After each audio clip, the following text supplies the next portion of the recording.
Welcome back to the Livin' in Sedona channel. I'm Cami. I'm one of your local real estate agents serving the Sedona and Verde Valley area. If you are new to this channel or if you've been around for a while, please make sure you like, subscribe, and share. Make sure you hit the bell so you are notified when one of our videos is released so you don't miss any great information that we have on the channel about what it's like living in Sedona. On today's video, we have my friend and colleague, Gina Hull. She is a real estate agent, but she has a myriad of abbreviations behind her name, and she just added author to that list. She wrote a book for homeowners about home maintenance, and it's a great book. It's a great resource, and so we're going to be talking with her today about the book. So we're getting started right now.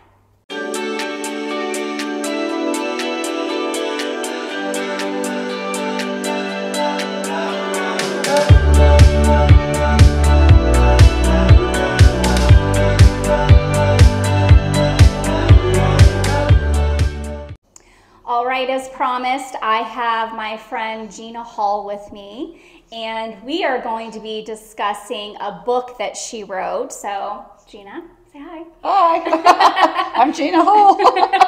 We work together. Yeah, author and real estate agent and project manager. I mean, why don't we start off by saying what entails the list after your name? Because it's a long list. Yeah, I have a lot of initials. People ask me that all the time. I'm an accredited buyer's representative, certified as a distressed property expert. Risk management, this is my badge for that, my risk management specialist, which was a really fun class to take. See, I'm also a GRI, Graduate Real Estate Institute.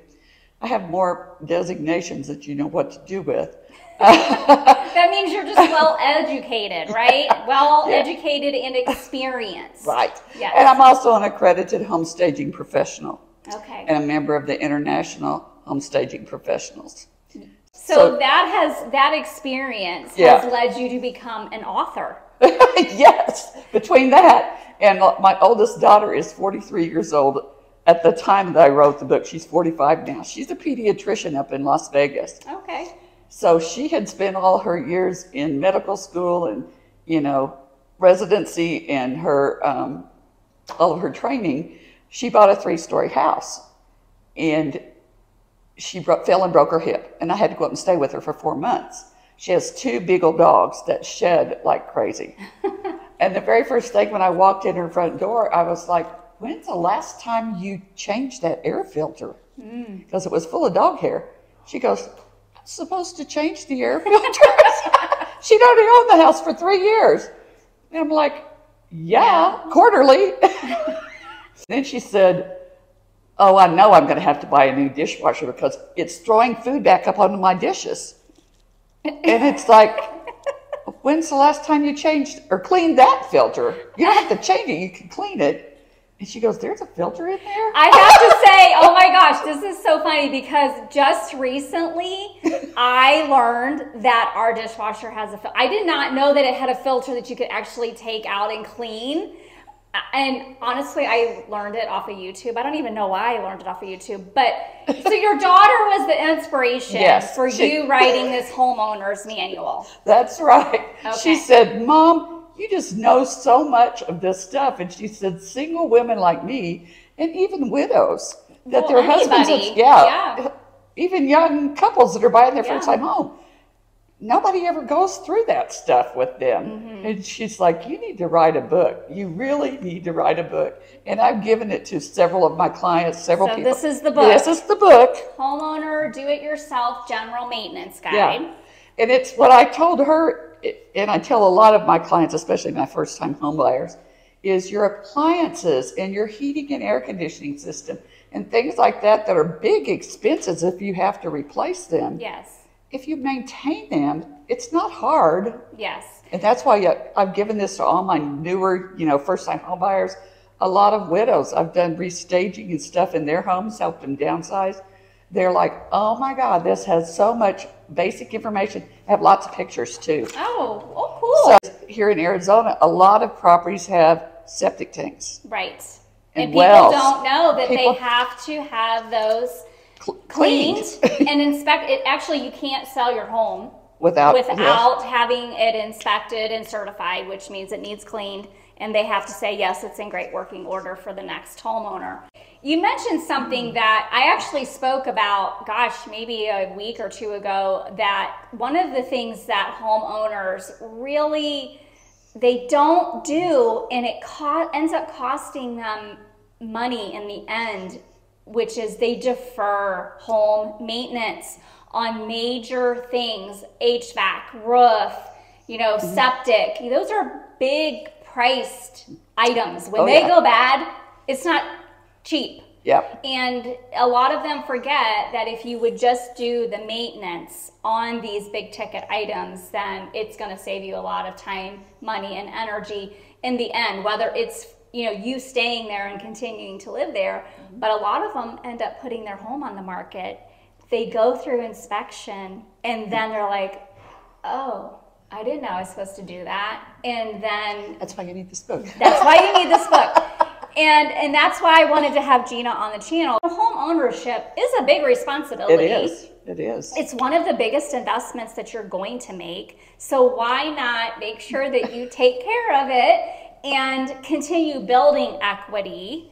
Yep. The longer you have it and the longer you take care of it, you build more equity. And deferring those things really costs you in the end. Oh, yeah. Yes. So what is your favorite thing about this book?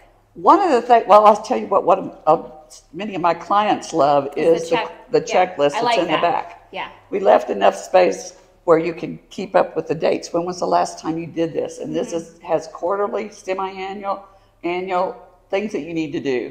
Yeah. Yeah, a couple other real estate agents have said, I not only bought one for each of my kids, I'm buying them so I can give them to first-time home buyers or widows. That's what a lot of us do. Is this is a great gift for the homeowners that are.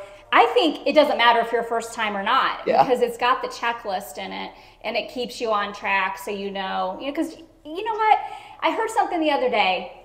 The days are long, but the years are short. That's true. And this is a good example because the days just go, and before you know it, a year has passed and you haven't done anything. Exactly. You do so much, and I know that you're working on another book. Yes. Now we're working on one for investment property owners that's not only going to have the quarterly and semi-annual checklist in it, it's going to have the cleaning. Also have a vacation rental standard inventory list of what needs to be in a vacation rental to keep from getting bad reviews. Oh, okay. Well, that's an interesting piece. Yeah, because a lot of them don't think about that. Yeah. They don't think about the importance of having up-to-date furniture, a smart TV, or, the full Keurig plus the full coffee pot. Like, there's little tiny details that I don't think people who aren't used to being an investor and doing an Airbnb, they don't always think about those tiny little details that make the people more comfortable. Exactly. And it's like little things like I just finished a brand new home that is staged for vacation rental, and one of the vacation rental property manager companies went in and did a walkthrough. She was like, oh my gosh, you have thought of everything. I was like, that's my job. That's my job. You guys, that was a lot of information. I hope you learned something. I mean, if you didn't learn something, then there's something wrong with you. But we definitely are going to put the link for the book and have Gina's contact information because she wears a lot of hats. So if you need anything, you could probably just call her and she'll figure a way out how to help you. So, but thank you so much. Yeah, thank you so much for coming on. We've been working on trying to coordinate this, so that's been a little bit of a challenge, but that's okay. We finally did it, and I hope you like, subscribe, share the video, comment, ask questions, whatever you want to do. And as always, make it a great day at LIVIN in Sedona, and I'll see you next week.